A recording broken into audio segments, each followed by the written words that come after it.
Welcome to the No Podcast with me, Nikki Spo. What is up, you guys? Welcome to another episode of The No with me, Nikki Spo. I am so glad you're here. If you know, you know. So let's get started. Today I am talking about, well, I'm not talking about, my guest is going to be talking about. I might talk a little bit about it too. We'll see how it goes. I get kind of nervous about these things. It's a kind of a taboo topic that we're getting into today. So we're jumping into the topic of marital intimacy. Today I have on Dr. Alexandra Stockwell, who is known as the Intimacy Doctor. She is an intimate marriage expert who specializes in coaching couples to build successful, beautiful, long-lasting, passionate relationships. She is the best-selling author of the book Uncompromising Intimacy and host of the Intimate Marriage podcast. First as a family medicine doctor and now as a coach, for over 20 years, Alexandra has shown men and women how to bring pleasure and purpose into all aspects of life. I'm so excited to have this conversation with Dr. Alexandra Stockwell. So let's dive right in. Dr. Alexandra Stockwell, thank you for your time, for coming onto the show. I'm so excited to have you here. I'm so grateful too. I love the ways in which we do such different things in the world and the ways in which we really come from a similar essence. Oh my gosh, I've never had anybody really say that before, like that we do such different things in the world. We really do. But I think ultimately, you're like about the essence part anyway, there's something that comes together for me and you in that, I like to think, well, I know for sure that you're helping people, right? And I like to think that in some capacity that, listening to stories and hearing from experts like you helps my listeners in some way, some form, somehow. So it's That's just, so interesting that you say that, because based on the podcasts of yours that I've listened to, I agree with what you said, but I think one of the most profound contributions you make is being so present and so transparent. There's a way in which that gives other people permission and inspiration. So I think, yes, the way you help is learning from experts, but also the way you help is being so transparent in how you learn. I've spoken to so many women, this is such an important topic, marital intimacy. And I think a lot of it comes back to intimacy, with yourself, which I want to ask you about later, but I'm excited to give our listeners an opportunity to kind of tune into something like this, because I think it's kind of hard to ask about, it's not an easy topic to present, not even to your friends, because nobody ever wants to say or admit or I don't know, just present the concept that maybe they want something different, that they're not satisfied or that they are satisfied. It's taboo either way to be yeah, I'm living the life of my dreams in the sack, or yeah, my marital intimacy is struggling. Either way, I think it's a really difficult topic to present. So we're going to do it. Me and you, we're going to do it. Absolutely. And I want to respond to that because I think there are two general scenarios where the topic is easy. Not easy, easier. That is once someone is already getting divorced, then all kinds of things comes out. And that's part of processing. And the other place where it happens is in dating, where we can commiserate or enjoy, there's a lot more ease. But in both of those scenarios, and this gets back to intimacy with yourself in a nuanced, indirect way, in both of those scenarios, our identity is either not yet or no longer interwoven with the marriage. And when it is, it's very complicated to expose something, because we're really exposing our identity in a way that is uncomfortable. Totally.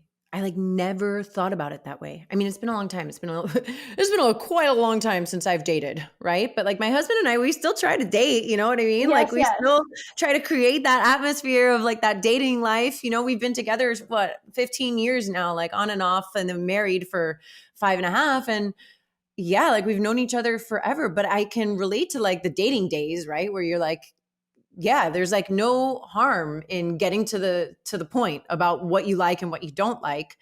And I mean, hopefully I'll never have to be in this position, but I can only imagine that when people are at the brink of separating and calling it quits and doing this big life change, like that stuff would come up. Like it seems very natural that it would, but it's hard to do it in the middle, right? Absolutely. That's one reason. And the other reason that I think it's really hard is because we don't have role models for what fantastic looks like, or what it looks like to go from a challenging day to an awesome night, or to like how we transform ourselves. And that actually is why I'm very transparent. I used to be so private. If my husband would tell someone anything other than that we were married, I would feel like it was a violation of a boundary, and that's none of their business. It's only our business. But now I will talk explicitly about our sex life and about things that we navigate. And the reason that I do it is because we are mammals. We learn through imitation. And no matter how brilliant and well developed our frontal cortexes are, relationships, it's still an arena where modeling and imitation is our main way of progressing, at least in terms of input from other people. So your book is called Uncompromising Intimacy. And I know that for me, almost every single message that I've heard since I was a kid, besides sex is bad, is that like when it comes to marriage and partnership anyway, is that marriage takes compromise, right? That's the message. Marriage takes compromise. So my question has two parts. First of all, you've been married for 24 years. Do Yeah, you actually, believe? now I wrote the book 2 years ago, so 26 is next month. Woohoo! That's amazing. That's amazing. Congratulations to you and your partner. So, do you believe that it is important to compromise in some capacity? So yes, it is. It's not just you. It is the most common advice given throughout the world, that compromise is the way to have a good marriage, and that is completely wrong. That will work if you want a bland companionship, but if you want passion and growth and like a teammate for deliciousness and erotic expansion, uncompromising intimacy uncompromising intimacy is the way to do that. And it's really important to me to define uncompromising, because it doesn't mean that you always get your way, that you're exacting and basically you're a bully in your marriage. What it means is where compromise is when you hold back what's important, what you want, what you're feeling, who you are, because of how you think that's going to make your partner feel. Uncompromising intimacy is when you don't. You share it. You learn, you access the awareness and the courage to express yourself and share who you really are, what you want to have for dinner, where you want to live, what kind of sex you want to be having, whatever it is, that you wish he'd made the bed this morning. Like, this is true for the most micro matters and the most global matters. You bring the truth of who you are rather than checking it at the door when you get home at night. And you learn how to receive your partner too. Because when both people have room to truly be themselves, that's when the most passionate intimacy happens. So that's the context for your question about, is there ever a place for compromise? And this is tricky in the semantics, because I would say no, but it can look like the answer is yes, because I might have something to say and my husband has just come home from work. He's worn out. He has a deadline, whatever the situation, or he didn't get much sleep, whatever the situation is.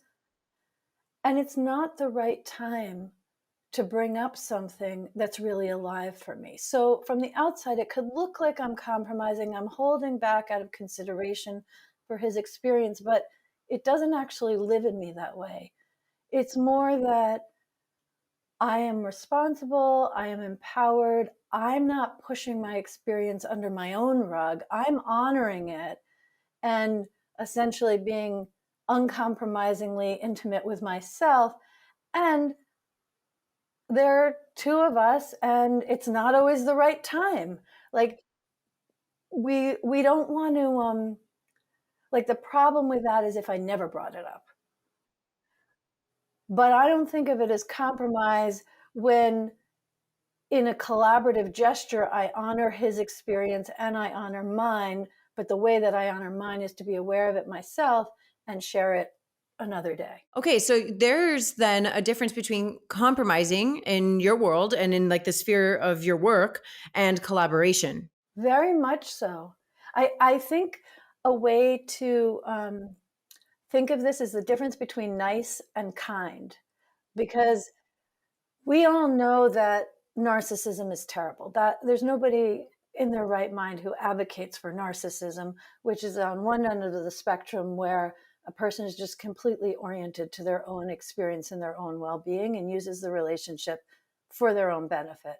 And then at the other end of the spectrum is being nice. This is how I use the term, but where you're prioritizing the other person's experience so much that you're not honoring your own. And society rewards niceness and not narcissism, but they're, in the sense that I mean this right now, kind of equivalent when it comes to building passion in a long lasting relationship.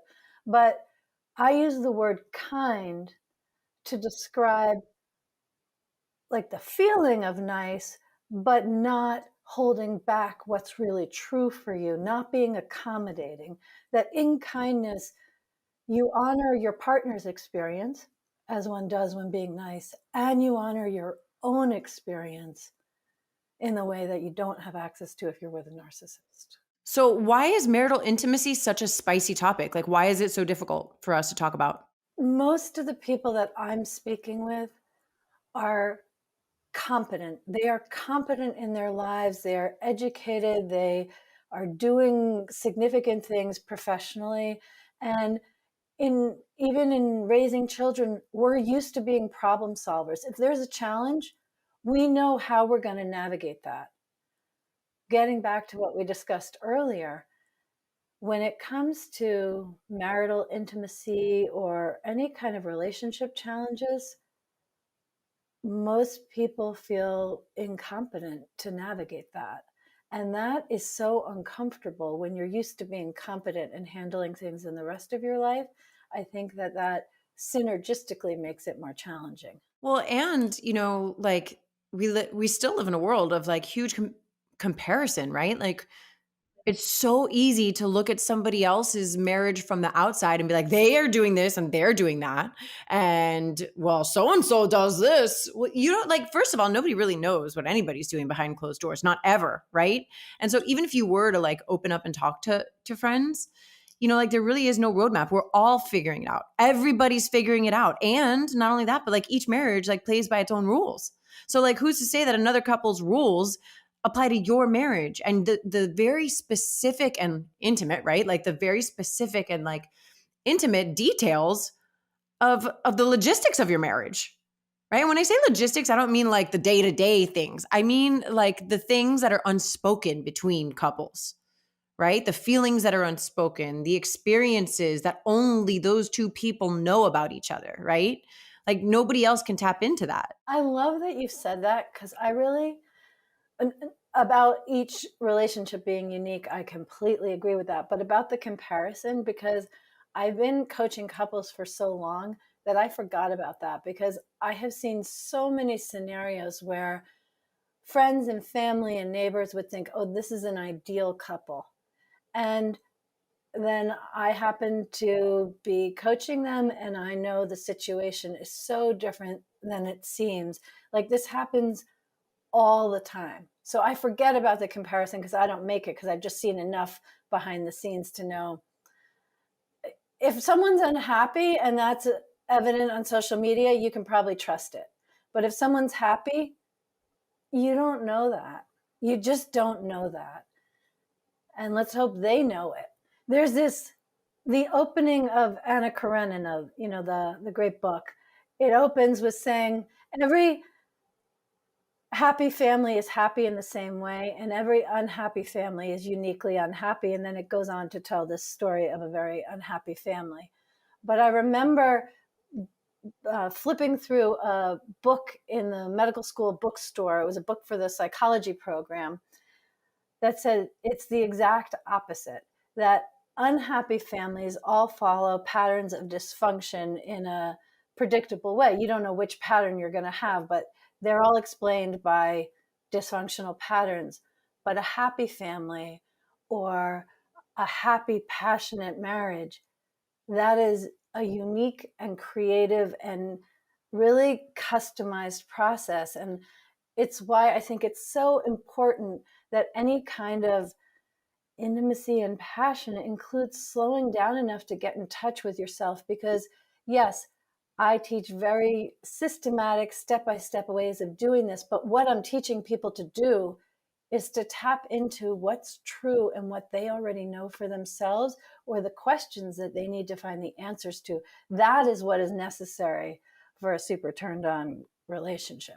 Do you believe that most long-lasting relationships experience a loss of passion? And why is that phenomenon?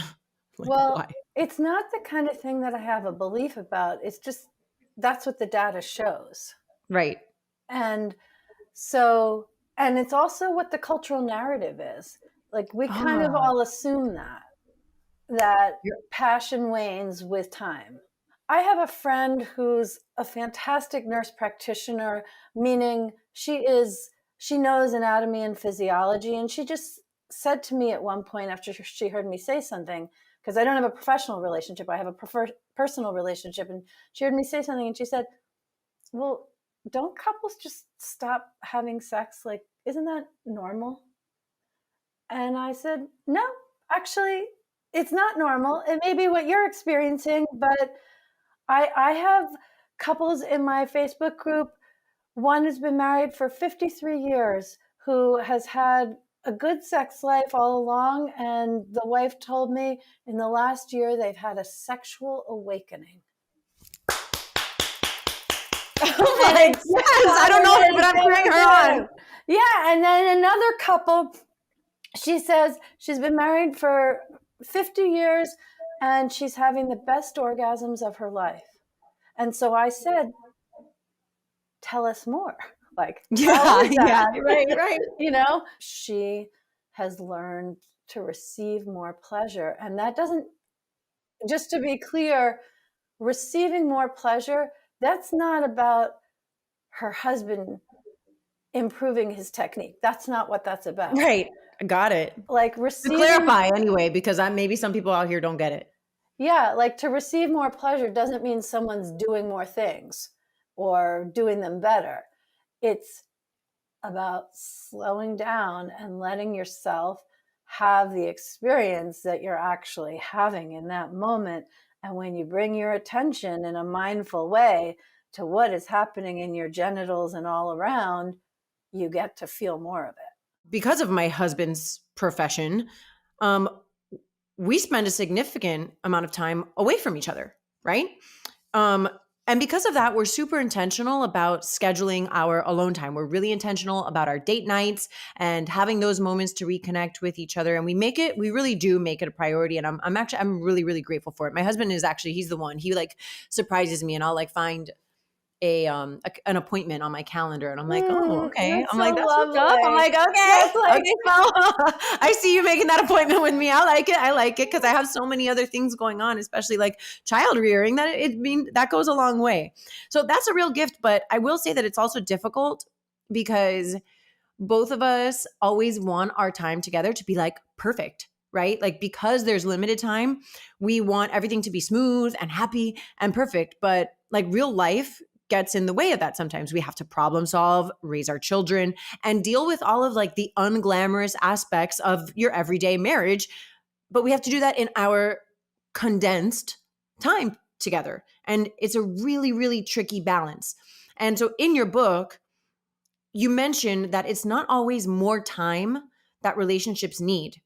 So what is it that relationships need? When couples say we just need more time together, and I don't really think that's what it is. They're living under the same roof. They're sleeping in the same house every night. So I'm going to speak to that situation first, which is that one of the fundamental like unconscious beliefs about thinking you need more time to cultivate the relationship and feel connected is thinking that it doesn't happen simultaneously with the ebb and flow of the mundane parts of daily life. And I think that is the thing to shift first. So, for example, if my husband's going to leave for work in the morning, he could just leave, or he could say, "Bye, honey," or he could come give me a peck, or I could make a point when I know he's moving towards the door to go be at the door and give him a peck, or whether it's by the door or somewhere else, we could take literally the exact same amount of time,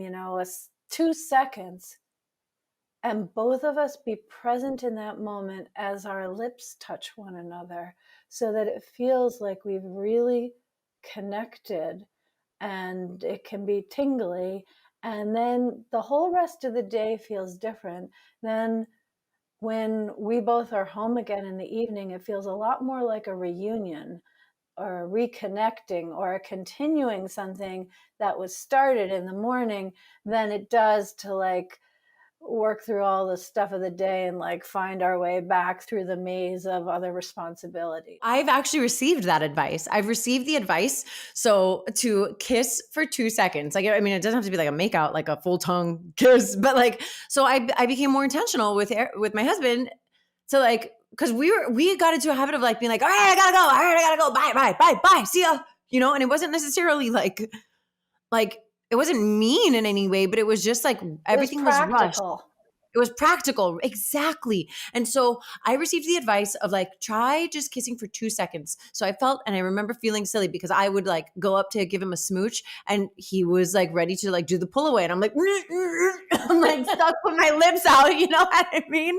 And I'm like, come here, come here. He's like, I gotta go. I'm like, no, we're going to kiss for 2 seconds. And he's like kind of laughing, rolling his eyes at me a little bit, like, but we're joking with each other. And I'm thinking like over time, like those 2 second kisses became really sweet. Like, and I've been listening to you say that tingle, like it's so nice to slow down and just have like a really comfortable, soft smooch for those 2 seconds. And so the reason why I was smiling so big is like, I received that advice. She's speaking the truth. It really works. It really works. It really works. And I like know it in my life to be true. I love that. And the other thing about talking about these things is I talk a lot about my own marriage because I hold HIPAA standards with confidentiality with my clients, especially on these issues. But all of these things, I could tell stories about them. I just don't.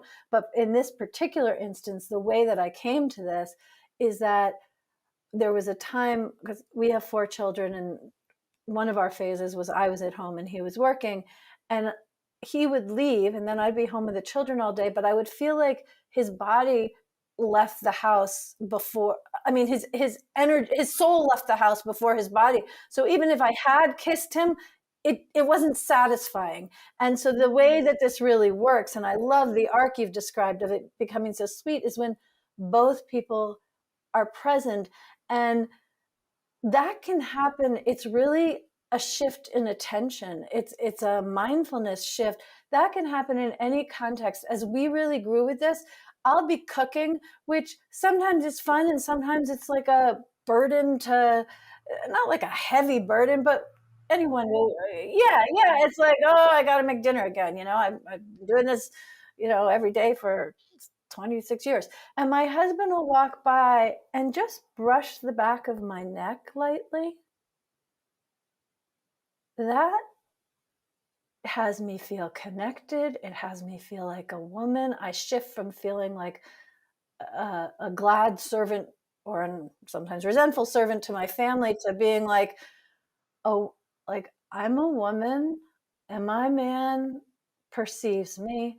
So if he does that and I brush his hand away, or I like it, but I just stay focused on the stove and don't let him feel how much that has touched me, he will stop. You make the shift the way that you described, and maybe you just both are responsive. Maybe you need some words to say what your intention is, but this is not that one person is adjusting. One person can lead the way. When we were living in rural Southwest Kansas and my 4 kids were in the living room and it was a mess and they were loud and I was sauteing onions for dinner and I just was resentful and pissy. And so I was pushing the spoon around the pan as like just, angry and like all this pressure on those onions. And it occurred to me that they were going to cook just as well if it was enjoyable for me. So rather than be something I took my frustrations out on, I started sauteing slowly and suddenly I smelled how good they were. And I started like moving my hips and breathing more slowly. And everyone was doing the exact same thing. It was just me who pivoted. And then, first of all, I noticed that the more in my own sensuality, in this delicious way that I refer to as discreet eroticism, I'm not talking about having sex in front of the children, but I am talking about not keeping the sexual energies locked up in the bedroom until everyone's asleep and then you can do it, that there's a way to have them throughout the day. So I got rid of all of my frumpy aprons and got like French maid style aprons for when I cook so I could have fun with it. And sitting down at the table that night, first of all, the children were calmer too, as I was more in my womanliness. But I realized with 4 children at the table that I was used to either just talking to the children and essentially ignoring my husband, not like ignoring him, but not paying attention to him, so therefore ignoring him. Or I was used to looking at him as this wonderful co-parent. But when I was sitting there feeling womanly and the same person who's awake in the bedroom and not having that locked up, that I suddenly saw him as this attractive man. And our dinner times our family meals have been different ever since, because it's not just 2 adults taking care of kids. It's not just 2 co-parents. It is very much a man and a woman having dinner together as well as a family meal. Some of us grew up and then we didn't have those examples of like what it meant to show how interested a man is towards a woman or whatever, like woman to a woman, man to a man, or Yes, whatever, yes. like what that looks like. So it sounds to me like the power of slowing down is just like a big theme in your book, like just that there's tremendous power in slowing down. And we talked a little bit on the phone the other day about like things we can do, just like washing our face, like the way that we wash our face and sip our coffee, that will make all the difference in our lives. Like slowly, those like micro changes that can make a huge difference. Very often, if we want to be having better sex, we want our person to be a better lover, a more skillful lover. And that's awesome. I'm not against that. But in order to enjoy sex more, we really need to inhabit our sensuality. Like that's not something someone does to us by touching us well. That is something that we need to cultivate and orient to in ourselves. Having your coffee in your favorite mug and really enjoying the flavor. You get the pleasure of the coffee, but you're also kind of re-educating yourself how to have a really great experience that is in your body and in your senses, which will also, of course, fill your soul. And washing your face, I've talked with enough women that I have learned that many women wash their face in the morning, really like it's the kitchen counter, instead of like it's flesh that you get to touch. And there again, maybe technically in clock time, it takes 15 seconds more, but really who doesn't have 15 seconds? But it's just a drastically different experience if internally you slow down enough to actually connect with your face while you wash it. Or when you choose your clothes, that you pay attention to if it's a day where you feel like silk next to your skin, or is it a day where you feel like cotton, or whatever it is that the fabrics are that you enjoy, that your own sensual experience, it's important for you, and it's also important for any kind of erotic experiences you're going to have. You touch about the power couple dynamic. So on the outside, I think it's pretty obvious, like to most people, that like my husband is a high performer and the quote power to our quote couple, right? He's the power to the couple. Okay, fine. And I'm getting really vulnerable by sharing this. But it really wasn't until recently that I started to view myself as his equal in this regard. And I'm not going to get into like the nitty gritty details about It's that not because it was important. That was very a beautiful right. transmission. I did not always view my marriage, us, as a power couple because I didn't perceive myself to be powerful. Like, I think about that now and I'm like, oh my gosh, that makes me feel so sad, for like the woman that I was, and I whatever, like everything is a learning process. And like, I don't think there are any mistakes in the world. There was a reason why I've been able to now come into step into my own power in this way. And the reality is that has completely shifted for me in recent years. And I have never felt more powerful than I do at this point in my life. And I know that my power has nothing to do with like money or achievements or results or products or what I put out. I believe that I have a power from within me, which is like really what I want all of my listeners to feel. So I want to start with your feedback on the high performer's key to a successful relationship. Like, what made you even like put that together? You've said something that deserves a breath, deserves an honoring, and I'll share because I'm guessing that maybe some listeners can really relate, that like there's this part of me that wanted to say, oh, but you are so powerful, but I know better. I mean, now you know it, but I mean that you always have been, but I know better than to do that, because if that wasn't your experience, then that needs to be honored. That in honoring that, you pave the way to feel more of your own power. There are a number of challenges for high performing couples. One of them I've already mentioned, which is that when you are used to feeling like you are a competent person in the rest of your life, and you know how to problem solve, and when challenges arise, maybe you even get off on figuring out something insurmountable and turning it into either an amazing rags to riches story or a phoenix, like that's like part of what feeds the high performer, is having mountains to climb and then getting to the summit.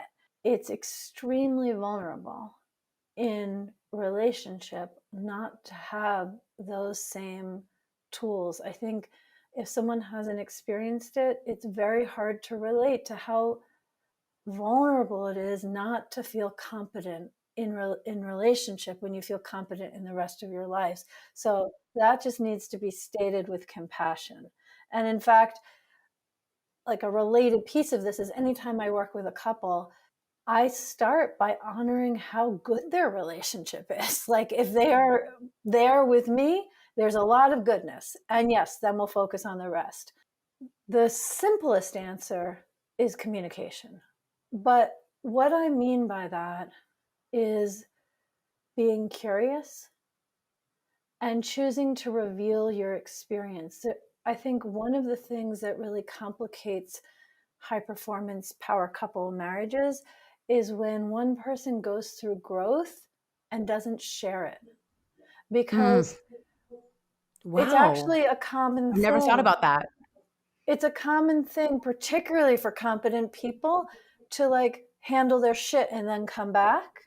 Yeah, right. Even if they're verbal processors, this is still energetically true. But if you, like, let's say the dynamic, I'm going to exaggerate, but the dynamic is what you just described, where both you and Eric see him as a really powerful person, and you anyway see yourself as a little bit less than in terms of power. And then you, let's say, go to a retreat, you read a book, you're on a run, you have an epiphany, whatever. Now you have this new sense of yourself, which is way more accurate and authentic. And then you come back and interact from there, but you never tell him anything about what you've come to understand. That ends up being destabilizing because he's suddenly walking on ground that feels like quicksand, even though I'm sure that he's happy for you to have this growth. Maybe he has some other feelings too, but fundamentally, when you love someone, you're gonna, in addition to everything else that comes up, celebrate that they are more authentic and more true to themselves.